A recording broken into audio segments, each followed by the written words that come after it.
Welcome back. We're talking about the pace of reforms in Saudi Arabia. Joining us here in Washington is the author and founder of the Institute for Gulf Affairs, Ali Al-Ahmed, and with us from Jeddah is Fatin Bundagji. She is a founding member of the Balady Initiative and a member of the Jeddah Chamber of Commerce.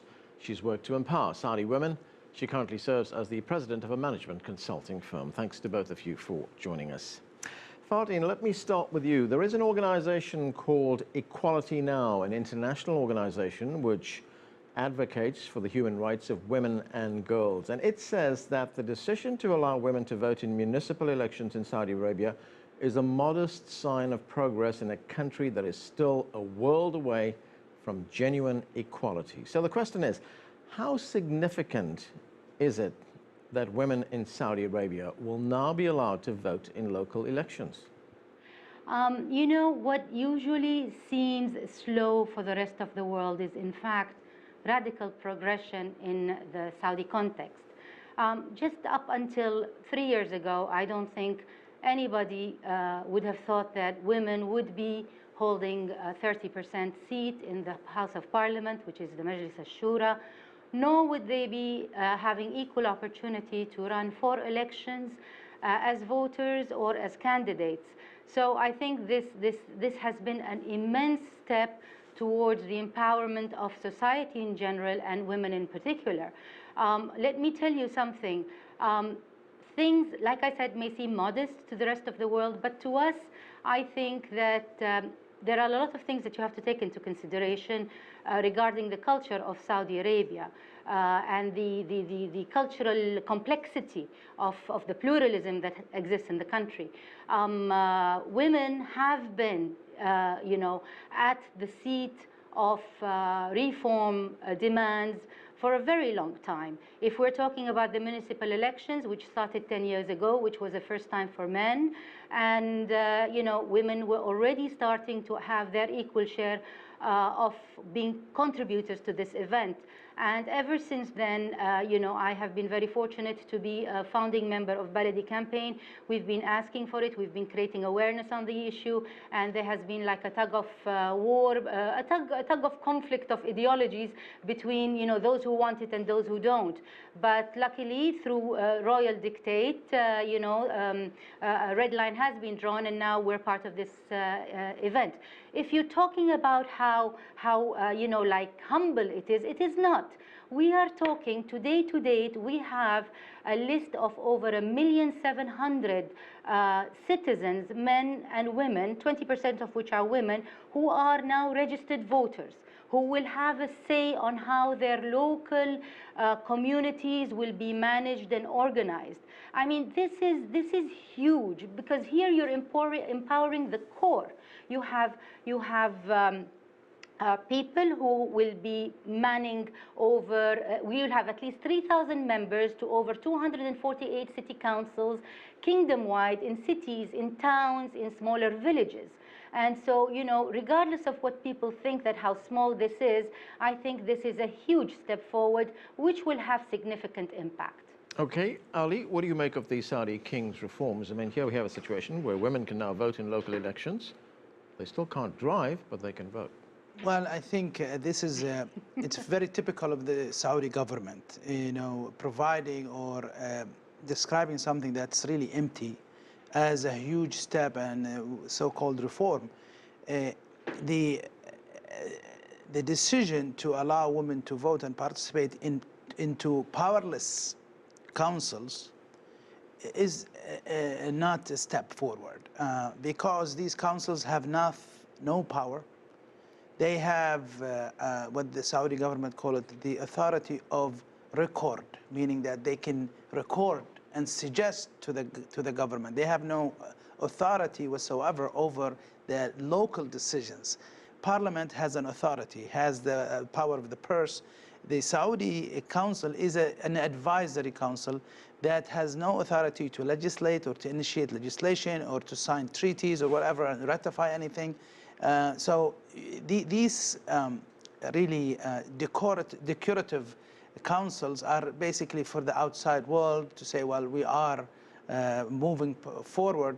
In terms of women, the impact and status of women in that country, this vote has no impact, because these councils have no authority, just like the Shura Council. Women cannot not only drive, but they cannot work, study, get serious medical care without the authority or the approval of their male guardian or masters. A woman cannot attend or play sports.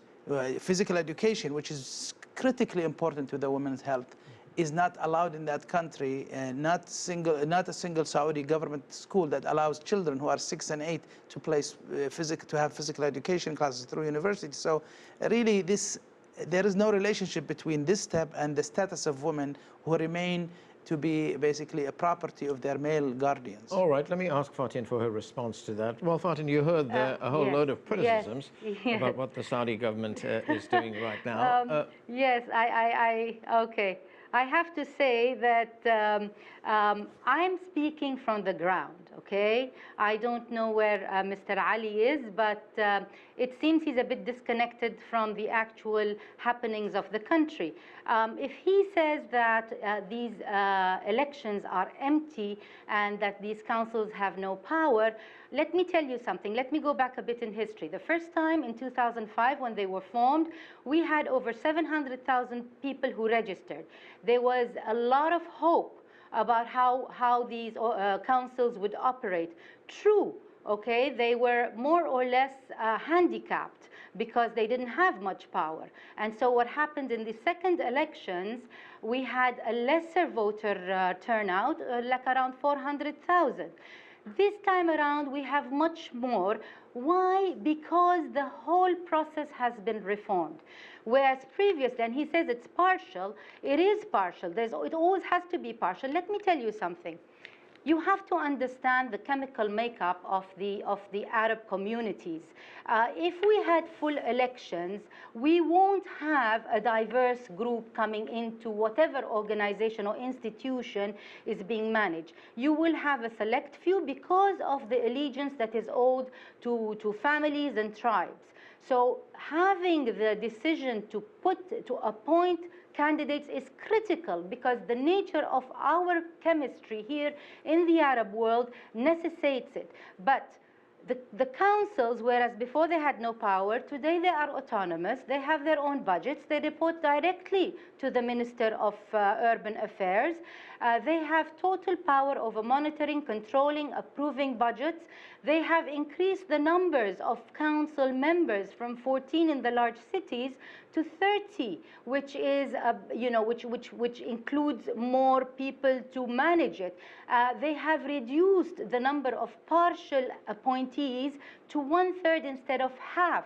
They have increased the number of people who can register to vote to the age of 18 from 21. So we have a bigger demographic that's entering this democratic process, whether you choose to call it fake or useless. This kind of undermines the humans or the citizens who live in my country.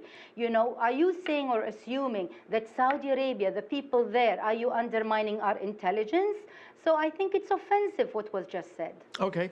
Ali, let me ask you this. You know, we've heard of some of the reforms being made in Saudi Arabia. Do you accept that the king in Saudi Arabia has to walk a very fine line here? There is opposition to the reforms inside the country, especially from the religious establishment. As we heard Fatin tell us, there's a conflict of ideologies in that country. He has to walk a very fine line between implementing these reforms too fast and not doing anything at all. I think this is the typical Saudi excuse for not doing anything, not moving forward. The Saudi government and its supporters always inflate the power of the Wahhabi institution and use it as a scapegoat for their failure of moving the country forward. Regardless of the councils, according to the Ministry of Municipalities, does not have authority. They have the authority of suggesting, of expressing their opinions. They have no decision making.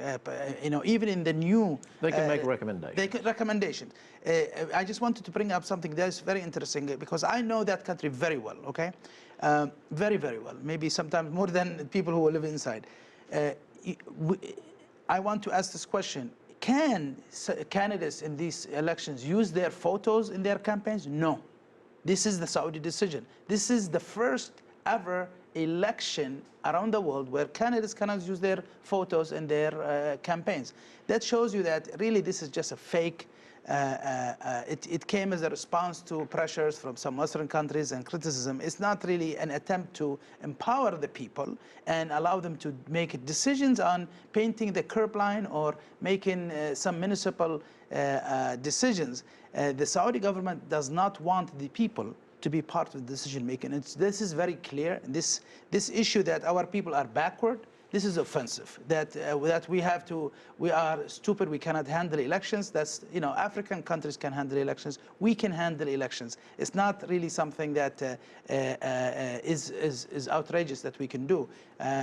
We know this is an absolute monarchy that doesn't want the people of that country to take any part in the process of the decision-making, political, local, at any level. That's why you don't have a civic society organizations in that country. That's why until now there is not a single human rights organization that is born out of the people. It's all government instituted. That's why the Balady campaign was not allowed to carry on workshops by the Ministry of the Interior. So this is a situation really is meant for the outside. It has no impact on the ground. It has now very little, if any, impact on the status of women in that country. All right, Fatin, is that right that your initiative, the Balady Initiative, is not allowed to carry out its work in trying to empower women? No, I am sorry. I have to disagree. I live the experience. We have trained over 300 women in 13 cities kingdom-wide in 2013 to prepare them for the municipal elections, to understand. I think we're doing a better job than men at creating awareness to the importance of such a position. And we have carried out the program, and yes, we were stopped, but not for the reason that your guest is asserting, but mostly because there has been a miscommunication between the ministry to assume that what we were doing is creating favoritism and favoring some candidates over the other. We were basically doing the job of a civil society organization to empower the community to understand what's at stake. It is the job of the ministry to carry out this job, which they didn't do, but we did, and we continue doing so.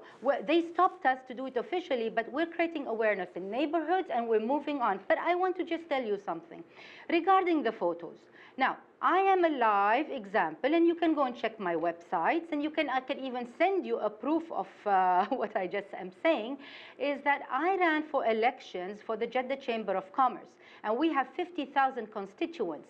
Last year, I was a candidate running for elections. I was an appointed member by the government, but I chose to run for elections so that I can empower myself to learn the process to help my female colleagues. I had my picture on every single leaflet, bag, on my mugs, on any promotional material I did, I had my picture on it, okay? Yes, this time they kind of banned it, but that doesn't make an issue. Does that really stop the process? No. You know, a picture, I'm sorry, I think it's such a lame excuse. And I'll tell you something about civil society organizations. Civil society organization, there is no law to allow them to be established, but they are there and they are operating big time, okay? Until the law is in place, we're not waiting. So the people are really moving. I'm sorry, but I think it's only fair to paint an objective picture from somebody who's speaking from the ground. Ali, isn't this a question of the reforms being relative? I mean, Saudi Arabia is not going to become Switzerland or Sweden tomorrow, but this is some progress. The idea is very, very simple, okay? If you look at the neighbors of Saudi Arabia, you know what I'm talking about. I'm not comparing, don't compare it to Switzerland. Compare it to Bahrain, compare it to Kuwait, compare it to Yemen, okay? Compare it to Afghanistan, to Somalia. Women in Somalia vote, okay, fully. They can run for parliament fully. In Afghanistan, so we're not backwards in terms of our community and society. This is a decision by the government to keep and paint that country as backward and unable to deal with such issue. In terms of religion, look at Iran. Women vote and they take leading. You know, so it's not a matter of religion. It's really a matter of a political decision. You have a country that's controlled by the few, that's the ruling family and their clique, and they want to keep that population isolated from the center of power. And they want to, for their international image, they want to show that these are great achievements. We had, 70-some years ago in Asir, local councils that were election, and one of the members was a woman in Asir. That's in the south of our country. So in terms of women being a part of the public life in that country, it's been always like this. What stopped it is the Saudi government and its policy of making sure that there is social control over the society. Because if the society is empowered, the grip and power by an absolute monarchy will weaken. And again, there's not a single civic society organization that's been allowed to register, including Baladi. They might operate on a limited basis, but they're under restrictions.